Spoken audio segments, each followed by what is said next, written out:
That voice in your head, the one you think is you. It's actually not. You're not your mind, just as you're not your body.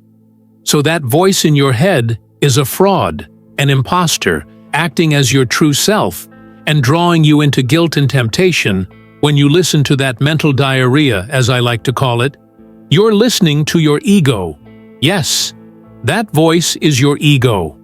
A lower vibrational projection of the mind designed to test the real you.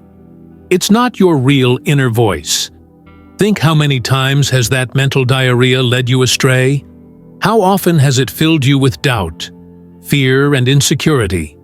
That's not your true self. Speak, that's your ego. And it's time you learn to recognize the difference. Your ego is like a parasite, feeding off your fears and insecurities. It's the part of you that's always seeking external validation, always comparing yourself to others, always worried about what people think. But that's not the real you. Your true self is something far more powerful, far more expansive and timeless. The ego operates from a place of fear, constantly trying to protect itself from imagined threats.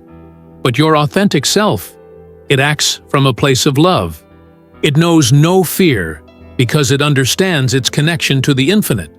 Breathe, the ancient Kaitic proverb by the Atlantean, also known as Tuti, states, "Gods are immortal men, and men are mortal gods." What he says is literal. It's a fundamental truth about your nature and your potential. Your true self is divine, infinite, and eternal. It's the part of you connected to the cosmic consciousness, the universal. Let me break this down further. When Tahuti says, "Gods are immortal men," he's pointing to the fact that what we consider divine is actually our own highest potential. And when he says men are mortal gods, he's reminding us that we are divine beings having a temporary human experience. This isn't about worshiping some external deity. It's about recognizing the divinity within yourself. If you're starting to see that it'll be better to ignore your ego, then give us a like and subscribe. I'll continue to explain why you must ignore it and operate from a place of truth, listening to your true inner voice. One of the ego's greatest tricks is convincing you that you're separate from everything and everyone else. It's the voice that says, "It's me against the world," or "I have to look out for number one." But this is a grand illusion, a cosmic joke that the ego has played on humanity for millennia. Your true self knows the truth that we are all God, particles divinely linked with one another, all part of the same cosmic dance. It's the part of you that can look into a stranger's eyes and see a reflection of yourself, that can feel the pain of others as if it were your own, that knows on a deep level that what you do to others, you do to yourself. This isn't some new age nonsense. This is the truth of who you are, hidden beneath layers of conditioning and false beliefs. It's time to peel back those layers and discover your true nature. Think about it like this. Imagine a vast ocean. Your ego sees you as a single drop in that ocean, separate and insignificant. But your true self knows that you are the entire ocean, just experiencing itself as a drop. Every wave, every current, every creature in that ocean is you. This is what the mystics mean when they talk about unity consciousness. The ego is like a broken record, constantly repeating the same old stories. It's the voice that tells you you're not good enough, smart enough, attractive enough. It's the part of you that's always comparing yourself to others, always coming up short. Think about the last time you made a mistake. How did your ego respond?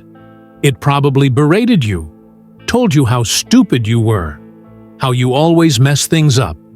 But your authentic self, it sees mistakes as opportunities for growth, as valuable lessons on your path of self-discovery. The ego lives in a world of scarcity. It's always worried there's not enough money, not enough love, not enough time. It's the voice that tells you to hoard, to compete, to put yourself first at the expense of others. But your true nature knows the truth of abundance.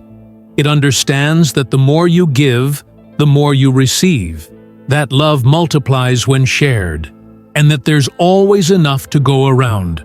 Comment below if you're going to dead the ego, right? Now here's how the ego operates. It's like a never-ending commentary track in your head. Always judging, always comparing, always worrying about the future or regretting the past. It's the voice that says, "I'll be happy when I get that promotion," or "I'm worthless because I'm not as successful as my friends." This constant chatter serves a purpose for the ego. It keeps you identified with it, keeps you believing that you are your thoughts, your emotions, your experiences. But here's the truth. You are not your thoughts. You are the awareness behind the thoughts. Think when you're lost in thought. Who's aware that you're thinking? There's a part of you that's observing the thoughts. Isn't there that observer, that witness, consciousness? That's your true self. It's the part of you that remains unchanged amidst the constant flux of thoughts and emotions. The ego will try to convince you that you need to control your thoughts, to force yourself to think positively. But that's just another trap. The real power comes from recognizing that you are not the thinker, but the awareness in which thoughts arise. So how do you start listening to your authentic self instead of your ego? It begins with awareness. Start paying attention to the voice in your head. Notice its patterns, its fears, its judgments, and then ask yourself, is this really myself as the soul speaking, or is this my ego? When you can start to distinguish between the two, you'll find a whole new world opening up to you. You'll start to tap into the wisdom of your true self, the part of you that's connected to the infinite intelligence of the universe. Your ego is changeable, unstable, and easily swayed by circumstances, but your authentic self, it's constant, unwavering, a bedrock of peace and stability amidst the chaos of life. The ego is noisy, always chattering, filling your mind with endless thoughts, but your true nature communicates through intuition, through the silence between thoughts. It's in those moments of quiet that you can hear your true whispers of intuition, the ones from the real you as the soul. Here's a powerful practice to help you connect with your true self. Sit comfortably with your spine straight. Close your eyes and focus on your breath as thoughts arise. Don't try to suppress them. Instead, observe them. Where do they come from? Where do they go? Who is the one observing these thoughts? This practice, known as self-inquiry, was taught by the Indian sage Ramana Maharshi. It's a direct path to recognizing your true nature beyond the mind. As you practice, you may begin to experience moments of stillness and clarity. These are glimpses into your divine nature. But don't stop there. Carry this awareness into your daily life. When you're eating, really taste your food. When you're walking, feel each step. When you're talking to someone, really listen. This presence, this full engagement with the present moment, is a hallmark of living from your true self. Remember, awakening to your true nature is a journey, not a destination. It's not about completely silencing your ego that's neither possible nor desirable. The goal is to create a healthy balance where your ego becomes a tool that your authentic self can use, rather than the other way around. As you learn to live more from your authentic nature, you'll notice mystical changes. You'll find a deep sense of peace that doesn't depend on external circumstances. You'll discover a wellspring of creativity and intuition that you didn't know you had access to. You'll find yourself naturally drawn to actions that benefit not just yourself, but all of humanity. You'll start to see the divine in everything and everyone, the stranger on the street, the tree in your backyard, even the person who cut you off in traffic, you'll recognize them all as expressions of the same cosmic consciousness that you are.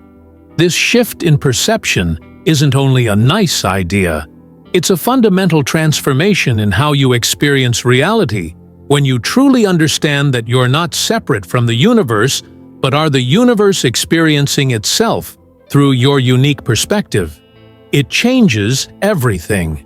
You'll find that fear starts to lose its grip on you. After all, what is there to fear? When you know that you are one with the infinite, you'll start to approach challenges not as problems to be solved, but as opportunities for growth and expansion. Your relationships will transform when you see others as extensions of yourself. Compassion and understanding arise naturally. You'll be less reactive and less prone to taking things personally. You'll be able to love more deeply, more unconditionally.